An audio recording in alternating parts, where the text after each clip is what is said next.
I just hope y'all know the WNBA don't pay my bills at all. I don't even think that pays one of my bills. So I don't know if she's complaining or just stating. Angel Reese faced heavy criticism from experts after her recent complaints about her WNBA salary not being enough to cover her rent. Apparently, she's struggling on her $73,000 salary, claiming it doesn't stretch far enough to pay for her extravagant $8,000 monthly rent, as if she's living paycheck to paycheck. I am sympathetic to that, but yeah, sports needs villains. I don't have a problem with it. She makes the WNBA more interesting. Reese, regarded as the league's most pampered player, appears to believe she deserves a salary increase, especially since it's been a while since she found herself in another scandal.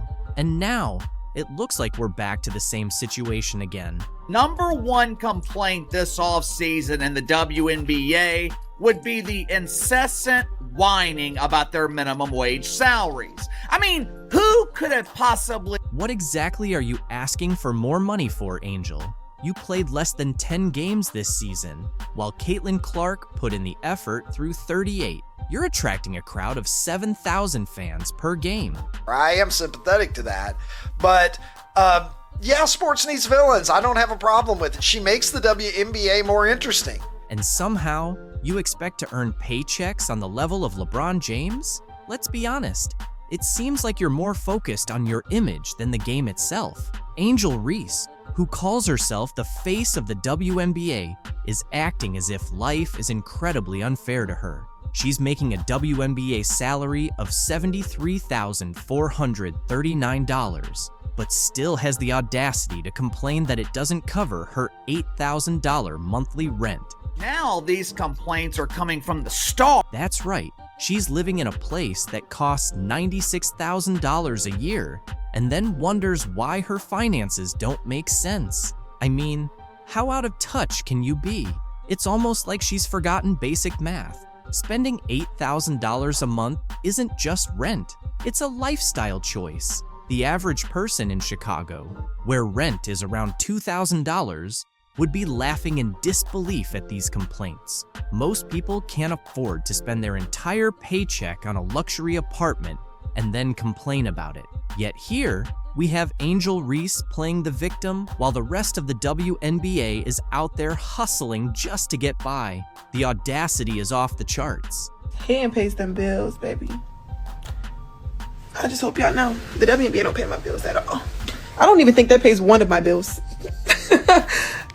Literally. I'm trying to think of like my rent for where I stay at. Let's not even dive into her financial choices. With all the money she's making from endorsements, sponsorships, and her podcast, you'd think she would realize that renting an overpriced place isn't the smartest decision. But instead of making wise financial moves, like buying a house or investing, she seems to be spending money faster than most people can earn it. What's her plan exactly? Is she just waiting for a magic fairy to come and solve her problems? I don't even know what salary does it really. You don't even. Yo, I'm living beyond my means. It's like it's both hilarious and sad at the same time. She's in a position to be a real role model for her fellow WNBA players, many of whom are genuinely struggling to make a decent living. They don't have million-dollar endorsement deals rolling in. They rely on their league salaries and are barely scraping by. Yet here's Reese complaining about rent as if she isn't surrounded by cash from every angle. It's insulting to everyone in the league who is truly fighting to stay afloat. Complaint this offseason in the WNBA would be the incessant whine. Angel Reese eventually found herself in serious trouble, facing a lawsuit from the Chicago Sky for using steroids. It seems the team had more up their sleeve than just taking jabs at Caitlyn Clark. They're dealing with bigger issues now. But really, Angel, steroids? It's like if there's a questionable move to be made, she's all in. Apparently, just playing the game the right way hasn't been cutting it for her. The addiction is real. The addiction to attention is real. Now, she's turning to drugs, because apparently playing real basketball in the WNBA is just too tough, especially when you're afraid of the competition. Let's be honest, This all boils down to her jealousy of rookie sensation Caitlyn Clark. Reese just couldn't handle being overshadowed, so naturally, steroids seemed like the solution to her. But this time, she's not getting off so easily. Angel Reese, the self-proclaimed queen of the WNBA, has been caught up in drama from the start. And now, with this steroid scandal, it's turned into a full-blown soap opera. The Chicago Sky decided to skip the usual warnings and went straight to filing a lawsuit. Rumor has it, they've officially accused Reese of cheating her way to the top. She got terminated today from the Chicago Sky. This kind of move is completely unheard of in the WNBA. No team has ever been this bold, this over the top. We're talking about a full-blown legal smackdown, accusing Angel of juicing her way through the season, especially when things got intense during key matchups. And if you think this is some wild conspiracy theory, think again. The Chicago Sky's lawsuit reads like a sports drama miniseries. They're saying Reese cheated, and because of it, they missed the playoffs. They're not holding back. They're flat out claiming she used her enhanced abilities to sabotage their shot at playoff glory. You're not coming in and dominating our game. Here's where things get interesting. Rumor has it that Reese, realizing she wasn't going to dominate the WNBA like she did in college, decided to take a shortcut. And allegedly, that shortcut was steroids. The timing? A bit too convenient. The allegations suggest Reese turned to steroids right when it became clear that pure talent wasn't enough to keep her on top. And who was the constant thorn in her side, outshining her at every opportunity? None other than Caitlyn Clark, the Iowa star who was stealing the spotlight without a trace of controversy. I think Angel Reese is jealous of Caitlyn Clark. She thinks she's, the reason why this is all happening here. While Reese was grappling with inconsistency and facing criticism, Clark was out there effortlessly breaking records. Clark didn't just set the WNBA rookie scoring record in 2024. She obliterated it, finishing the season with 761 points. No drama, no scandals, just solid hard work and talent. Every time Clark lit up the scoreboard, Reese's struggles became even more apparent. Social media had a field day, tearing Reese apart with constant comparisons between her and Clark. Let's just say those comparisons didn't do Reese any favors, as it became clear to everyone that she was more talk than game. She just likes to call out haters and clap back at haters and say different things. Let's be honest, this scandal doesn't just affect Angel Reese, it casts a significant shadow over the entire WNBA. The league has been working hard to expand its fan base and prove it can compete on a larger scale. However, with this steroid revelation, the league's reputation is now at stake. If the lawsuit goes in the Sky's favor, the WNBA will face a serious need for damage control to maintain the trust of both fans and sponsors. You're not coming in and dominating our game. But why did she feel the need to resort to this? The WNBA isn't college basketball. In the pros, the competition is much tougher, and the athletes are seasoned professionals. Reese quickly discovered that it's a whole different ballgame.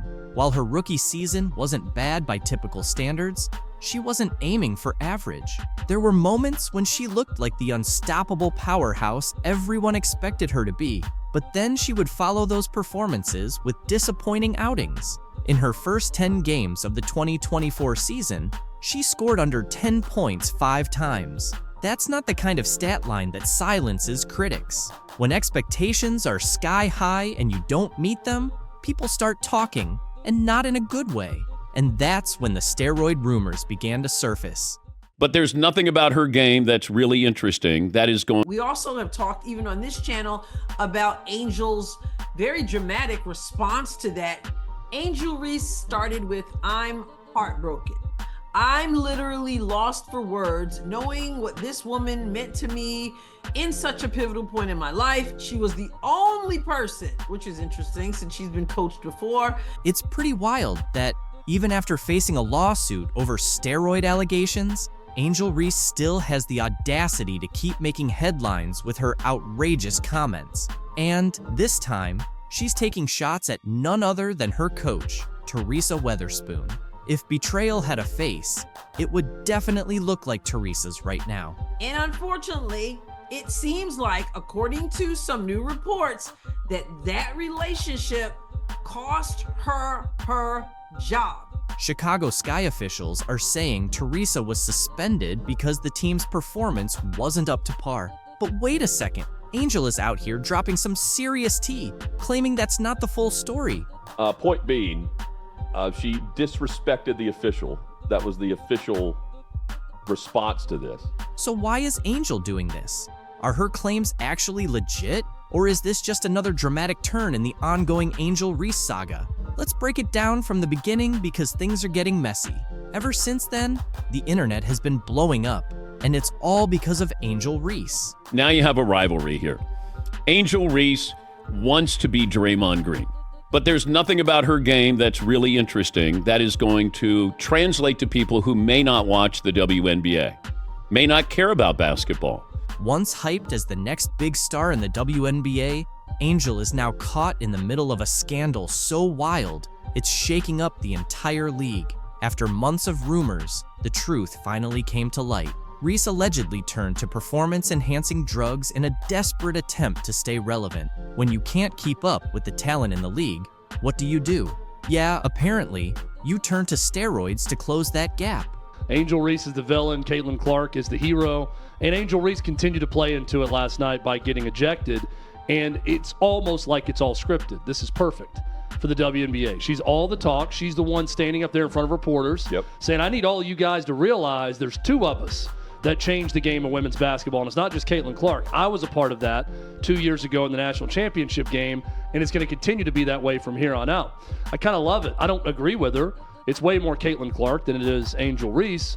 Then, boom, news breaks that Reese tested positive for performance-enhancing drugs, and the entire WNBA world went into a frenzy. The Chicago Sky, her team at the time, didn't waste a second suspending her while they launched an investigation. But honestly, we all knew where this was going. Her job.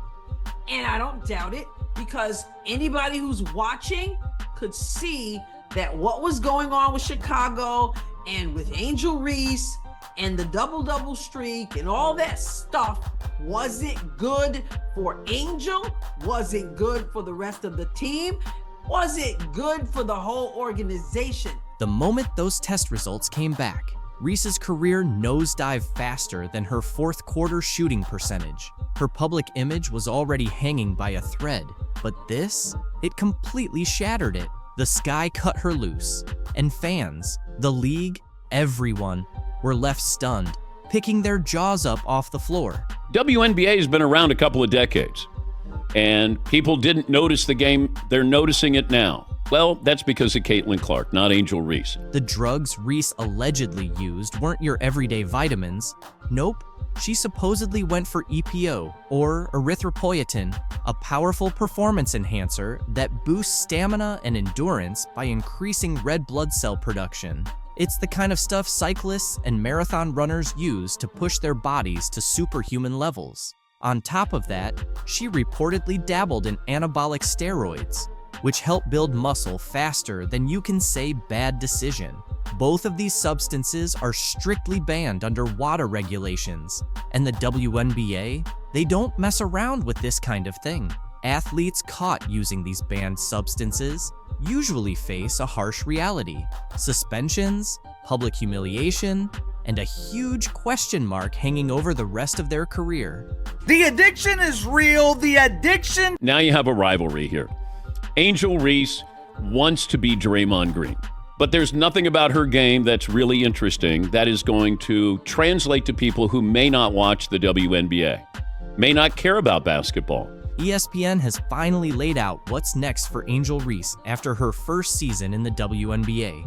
And honestly, things aren't looking as promising as people might have expected. Or should I say her first tear-filled season? Now, before anyone thinks I'm being too critical, let's get one thing straight. Angel Reese is undeniably talented. There's no question about her skills on the court, but the ongoing drama, constant complaints, And leaning on the race card really overshadowed what could have been a stronger start. ESPN's analysts have broken down her performance, and their predictions for her future are pretty jaw-dropping. It may not have shocked me, but for those who haven't been paying close attention, it might be eye-opening. Now, let's not pretend Reese completely bombed her first season, because she didn't. She averaged 11.5 points and 9.2 rebounds per game, which sounds decent at first glance. But here's the thing, those stats don't tell the full story. Sure, she was putting up numbers, but there's a difference between just padding stats and actually making a real impact on the game. Honestly, I think the biggest thing she should focus on is just finishing around the rim. That is something where maybe her rebounds will be halved. However, she will still make such an impact around the rim if she can. The real concern with Reese is her shooting. You know, that whole putting the ball in the hoop part of basketball wasn't exactly her strong suit. She shot 39% from the field, which, for someone who plays close to the basket most of the time, is pretty disappointing, especially when you've got someone like Caitlyn Clark casually hitting shots from miles away with better efficiency. Reese, on the other hand, was missing key shots. At least she had the chance to grab her own rebounds though, because nothing quite says oops like missing your own shot and then immediately collecting it again, right? Angel Reese shot 39% from the field, and she took 90% of her shots from inside 8 feet. Speaking of rebounds, let's be clear, Reese can rebound. She led all rookies with 9.2 per game, which sounds impressive until you realize a good chunk of those were off her own missed shots. It's like she was playing fetch with herself. Sure, she's doing something, but is it really making a difference for her team? Critics were quick to highlight that while her double-doubles looked great on paper, they didn't seem to have much of an impact on the game. More like padding her stats thanks to those missed shots. But hey, who's keeping track? Oh, right, ESPN. Back with 20 rebounds, looking, pursuing. Once again, Reese with the tip, another chance. Reese trying to put it back. And wow, did the analysts have a field day with the whole self-rebounding situation? It turned into this funny basketball meme. Angel Reese, queen of padding her own stats by cleaning up her own misses. Fans were hyping up her double-doubles, but the experts? They were raising eyebrows and asking, wait, how many of those rebounds were from her own missed shots? It's one of those things that sounds impressive until you take a closer look and see the mess beneath the surface. Meanwhile, Caitlyn Clark is out there casually racking up triple-doubles with so much efficiency, and in comparison, Reese's numbers start to feel a little empty. Her double-doubles weren't leading the team to victory, and they weren't winning the big games. When the pressure was really on and she needed to step up, she didn't. She struggled in those high-stakes moments, giving critics even more reason to question her future. Yeah, the reason why we watching women's basketball is not just because of one person, it's because of me too, and I want y'all to realize that. Another issue is her ratings and attendance. Angel Reese, always so confident both on and off the court, didn't just step into the WNBA, she strutted in, practically shouting that she was the reason people were watching. But reality had other ideas, and the numbers? Well, they paint a very different picture. When Reese was sidelined with a wrist injury, something unexpected happened. Attendance actually went up. Yep, you read that right. Fans were showing up in larger numbers while Reese was sitting on the bench. Which, let's be honest, doesn't exactly scream, people are here for me, now does it? WNBA has been around a couple of decades, and people didn't notice the game. They're noticing it now. The portrayal of black women in the league is an ongoing conversation.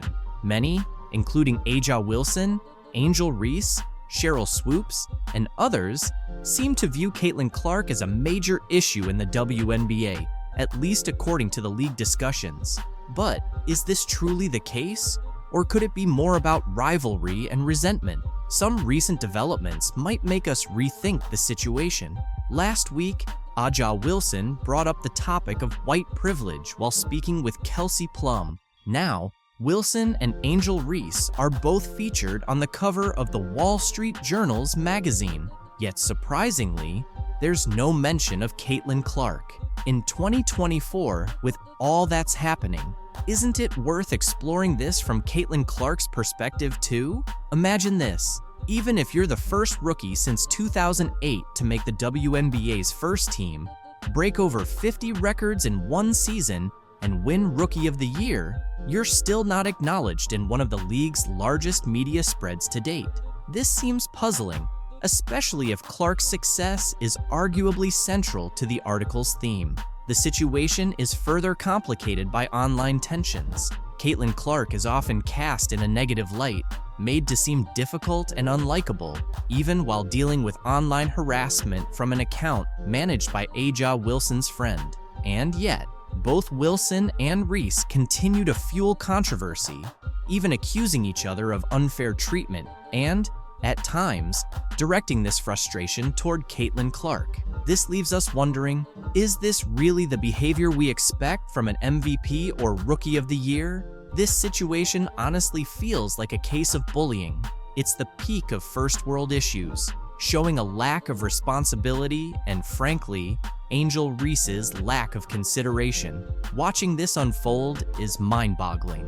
You're right, it's easy to see how she comes across if you have even a bit of self-awareness. Honestly, if I were another WNBA player without Caitlyn Clark's visibility, she wouldn't be my concern. She isn't the problem here. More people are starting to catch on. Caitlyn Clark was never the issue.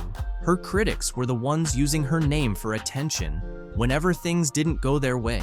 Those same athletes, analysts, and experts quickly make noise when they feel slighted, then claim Caitlyn Clark is the root of it all. But here's the truth. The issue might actually be Angel and Aja, not Caitlyn. It's worth asking, who's really harming the league's reputation?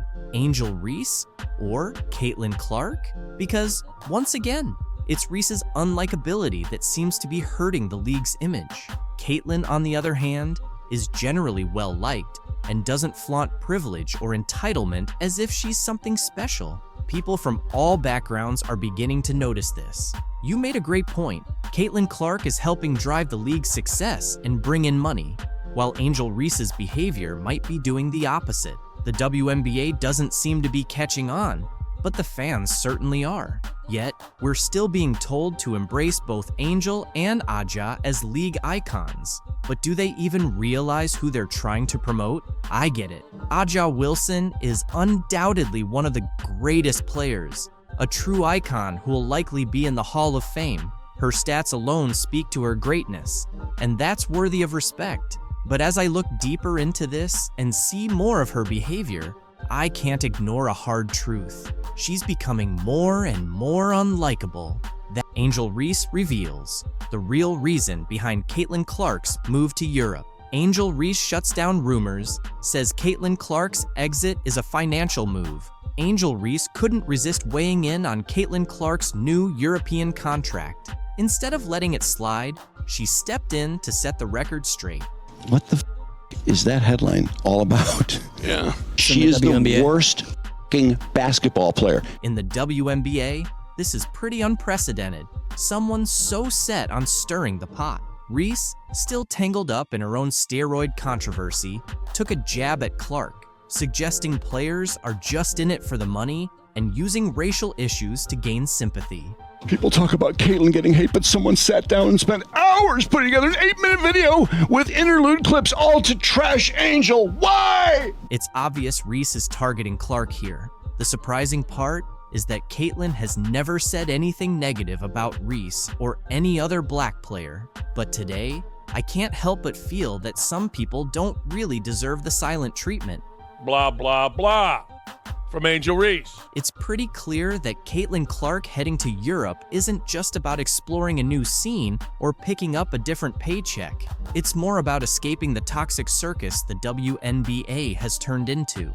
On the surface, the WNBA might seem like the perfect fit for a player like her, someone born to dominate, but in reality, it was becoming anything but ideal. Instead of just focusing on her game, she was constantly dodging scandals and skeptical looks like it was all part of the game plan.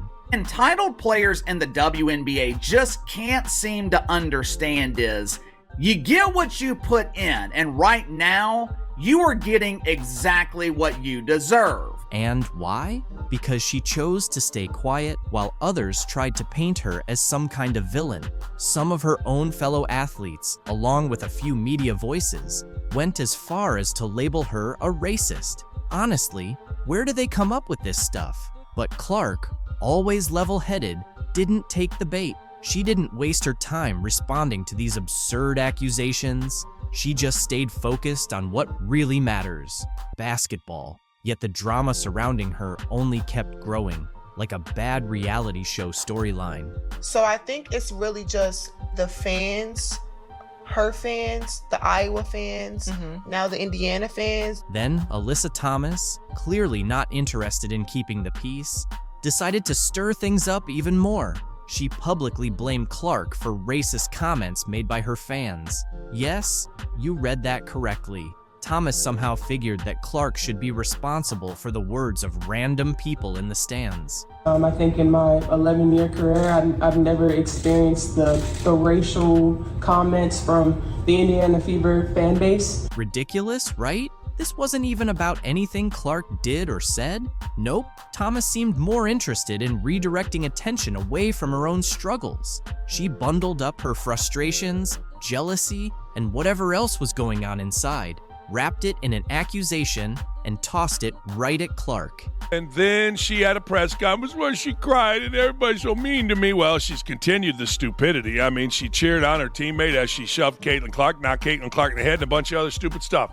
The thing is, Caitlyn didn't have to do anything wrong to end up as a target. The love she was getting from fans, her name popping up in every highlight reel and headline, that alone was enough to spark jealousy in the WNBA. And it wasn't just random trolls online, it was some of the very players she shared the court. Caitlyn Clark's transition from the US to Europe is creating quite a buzz in the basketball world.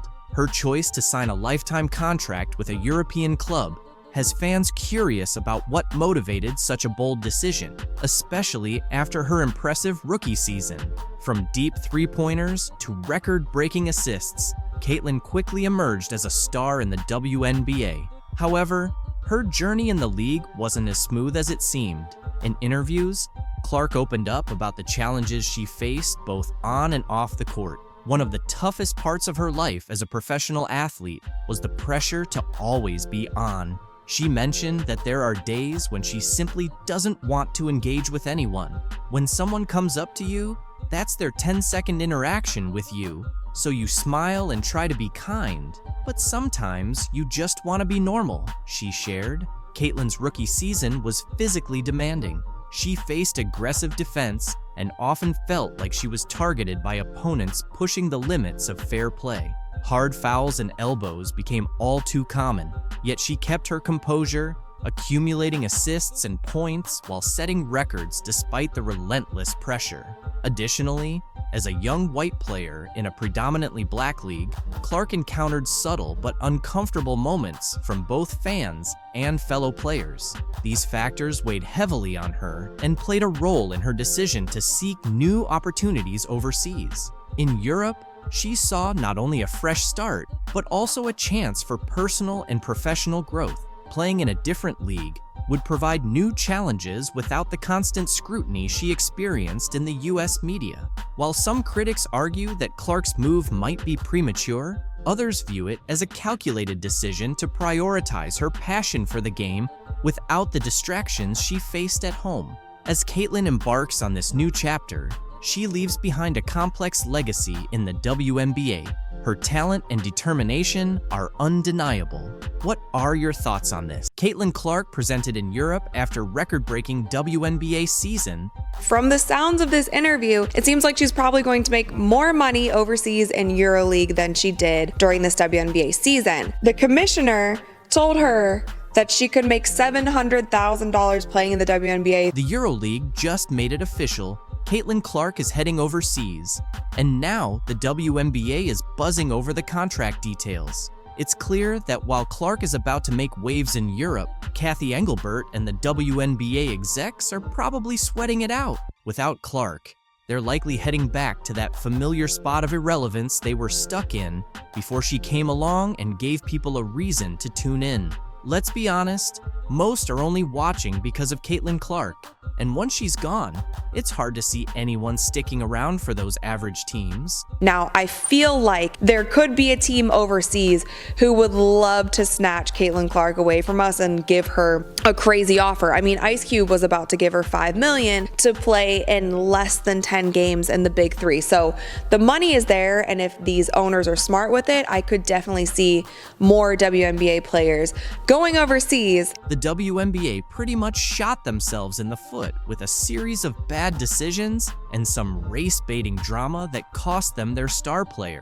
They lost their golden opportunity. But let's not dwell on their mistakes. Caitlyn Clark's new adventure is where the real excitement lies now.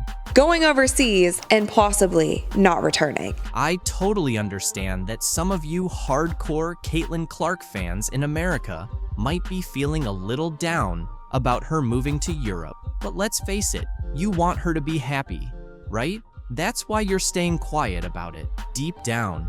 As long as Clark is doing well, you're okay with it. And don't worry, Clark cares about you just as much. In fact, I have a little surprise from her that's going to make you really happy. So stick around for that. For now, let's dive into what's really happening with this EuroLeague deal. Unfair what the players are paid. So, the big boss of EuroLeague women has finally put all the speculation to rest. Caitlyn Clark is officially getting ready to head to Europe. And no, this isn't just a temporary gig while the WNBA takes a short break.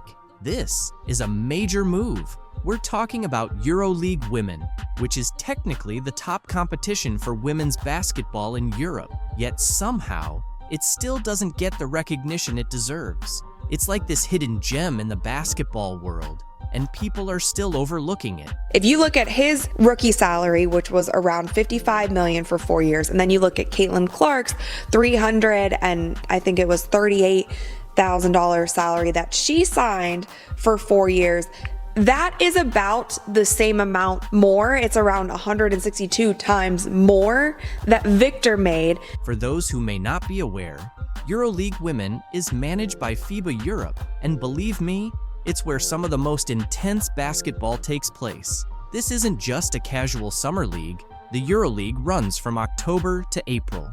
That's ideal for Clark to keep her basketball skills sharp throughout the year. She's really positioning herself to excel on both sides of the Atlantic. It's like she's playing chess while everyone else is still figuring out checkers. They always sold out. Unbelievable. So Atlanta would normally have 3,000, 4,000 people. Now they have 17,000 people, and they sold 1,000 standing room only tickets. So when we walked into the arena, people were on that third balcony looking down at the tops of our players' heads to watch. It's really hard to take in. And here's something interesting. EuroLeague Women has been around since 1958. That's right, longer than most of us have been alive. It's like the original league for women's basketball, even getting a rebranding in the 90s. Yet, for some reason, it hasn't achieved the same commercial success as the WNBA. But don't be fooled. This league is serious business. It has stood the test of time in a surprising move. ESPN is back in the news, this time for parting ways with one of its well-known personalities, Duncan. So, what happened? It all stems from Duncan's ongoing criticism of Caitlyn Clark, a rising star who's been making waves in the WNBA.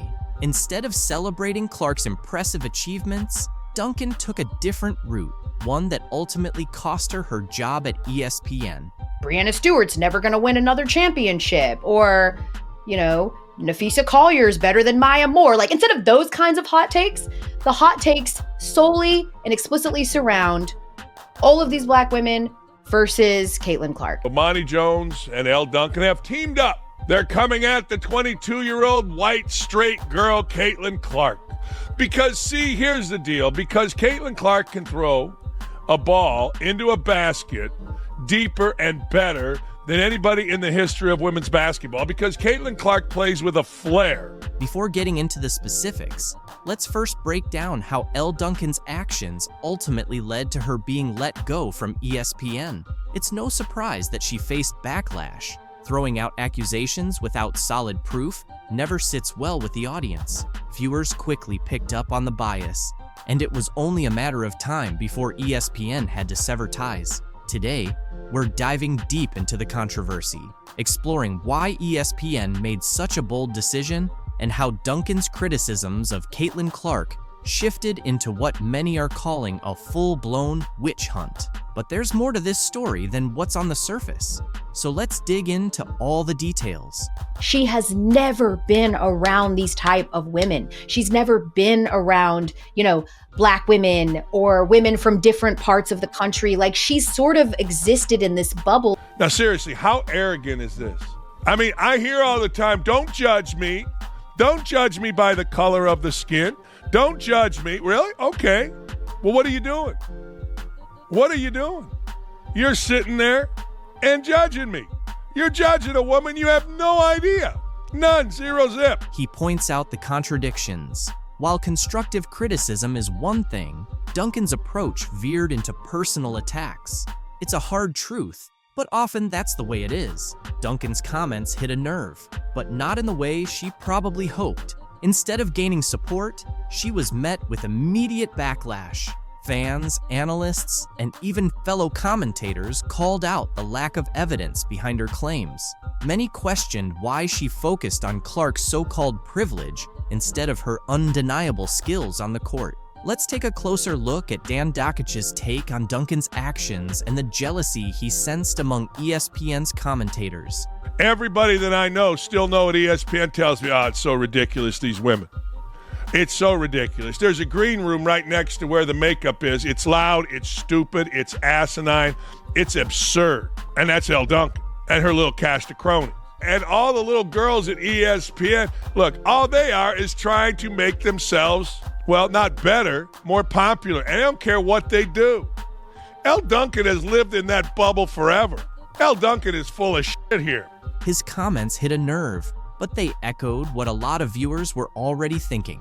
Criticism is fine, but when it feels driven by envy, it quickly loses its weight. Caitlyn Clark's entry into the WNBA has been nothing short of groundbreaking. Her stats speak for themselves, leading the league in points per game and bringing a fresh level of excitement to women's basketball. Viewership has jumped nearly 40% since her debut, with fans across the nation tuning in to see her in action. Yet, despite all this success, Elle Duncan chose to focus on downplaying Clark's achievements. Let's revisit a moment many feel crossed the line in Duncan's critiques. The second that you show love to anybody not named Caitlyn Clark, you are part of, some constituency that's trying to keep her contributions at a minimum, and you're racist, and we get a lot of that. It's no wonder that the W coverage is all Black women, because you're all in it together to try to keep her down. It's just, you're kind of damned if you do and you're damned if you don't. It was a clear attempt to change the narrative, but viewers weren't buying it. When your arguments are fueled more by envy than actual evidence, it's a hard sell. The truth is, Caitlyn Clark's story isn't one of privilege. She's competed against athletes from all walks of life, facing obstacles both on and off the court. Many saw Duncan's take as an attempt to downplay Clark's achievements simply because there wasn't anything wrong with her game. While Duncan kept up her criticism, Clark was making headlines for all the right reasons. Let's take a look at how she dominated on the court, proving her critics wrong. Caitlyn Clark has literally carried the sport on her back. She talks that yang. Resonates with Caitlyn Clark. It isn't her being white. It isn't her being straight. Her game resonates with people in basketball and across the country because she's got that edge. I heard her drop 3 F-bombs in one game sitting right there courtside. Her teammates had to hold her back. She's yelling at the coach. That's what Magic, Bird, Isaiah, Jordan, you name it, that's what they do. Clark resonates. Nobody turning the set on and saying, I gotta watch who? It's no wonder fans are drawn to Clark. She brings a new energy to the game that's been missing for quite some time. Analyst Dan Dakic didn't mince words when addressing the situation, calling out the obvious double standards. He suggested that Elle Duncan's criticisms were fueled by something deeper. possibly resentment toward Clark's rapid rise to fame. Rather, Caitlyn Clark's reaction to Sabrina Ionescu's game-winning shot in the WNBA Finals was anything but chill. Sabrina's three-pointer gave the Liberty a huge 80-77 win, and while the world was hyped, Caitlyn was visibly frustrated. Her season ended way earlier, and seeing her biggest rival take over in the spotlight hit different. Caitlyn's always been that player everyone watches, but this time, it's Sabrina stealing the show, and you could sense that jealousy. The rivalry between these two has been bubbling under the surface for a while, but this game just cranked up the tension. Caitlyn came into the league with the hype, the fan base, and the expectation to dominate. Sabrina, however, has been quietly making her case, and now she's got everyone's attention. For Caitlyn, sitting on the sidelines while Sabrina hits clutch shots and leads her team is a tough pill to swallow. Post-game, Caitlyn didn't exactly hide how she felt. In interviews, she brushed off Sabrina's performance, calling the game winner just one shot, which only made it clear how much that moment bothered her. The jealousy was right there for everyone to see. Caitlyn's used to being the star, and seeing Sabrina take her spot as the WNBA's current queen? Yeah, that's not sitting well at all. This isn't just about Sabrina's one play though. The rivalry between these two runs deep, going back to their college days when both were dominating the game. Now, as pros, it's become a battle for the top spot. Caitlyn had the spotlight coming into the league, but Sabrina is stealing the shine when it counts. That game winner wasn't just a clutch moment, it was a power move, showing that Sabrina can take over when it matters most. Caitlyn's frustration is understandable. She's a competitor to her core, and seeing her biggest rival have her moment while she watches from the sidelines, that's fuel for the fire. But you can tell she's struggling with the fact that right now, the spotlight is firmly on Sabrina. That frustration and envy are driving Caitlyn, and the tension between them is only getting thicker. Sabrina, on the other hand, is living for these moments. Her ability to deliver under pressure is what's setting her apart right now. Even though she struggled earlier in the game, finishing with just 13 points, she hit the shot that mattered most. And that's the kind of thing that elevates a player from good to legendary. While Caitlyn watches, Sabrina's out there writing her own story, and you know that's eating Caitlyn alive. Next season, this rivalry is going to reach another level. Caitlyn's not going to let Sabrina keep this momentum without a fight. You can bet she's using all this jealousy and frustration as motivation to come back stronger. The next time they meet on the court, it's going to be electric. The tension is there, the stakes are higher, and Caitlyn's got something to prove. But right now, this is Sabrina's moment. She's earned the spotlight with that game winner. And for now, she's the one everyone's talking about. Caitlyn, on the other hand, is left stewing in the envy, knowing she'll have to wait for her chance to take back the crown. This rivalry is only getting started, and the next chapter is going to be must-watch basketball. The battle for the WNBA's top player, it's just heating up.